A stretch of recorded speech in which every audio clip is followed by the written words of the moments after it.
سب کو برابر کے حقوق نہیں دے پاتی۔ اس لیے آپ علیہ السلام نے فرمایا کہ سخاوت سے بہتر ہے کہ عدل کیا جائے۔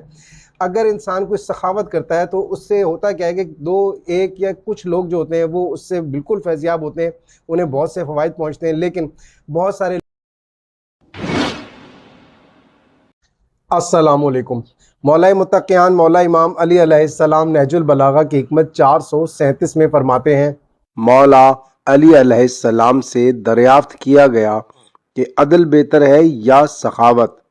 آپ علیہ السلام نے فرمایا، عدل تمام امور کو ان کے موقع و محل پر رکھتا ہے اور سخاوت ان کو ان کی حدوں سے باہر کر دیتی ہے۔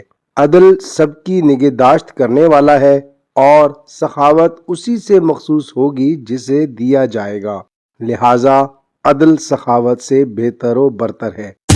آپ علیہ السلام سے کسی نے دریافت کیا کہ عدل بہتر ہے یا سخاوت بہتر ہے، یعنی ان دونوں کے بیچ میں اگر موازنہ کیا جائے تو کون سی چیز افضلیت رکھتی ہے، کون سی چیز بہتر ہے؟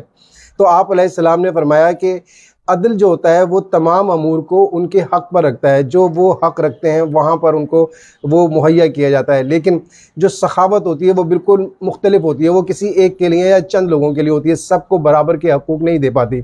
اس لیے آپ علیہ السلام نے فرمایا کہ سخاوت سے بہتر ہے کہ عدل کیا جائے۔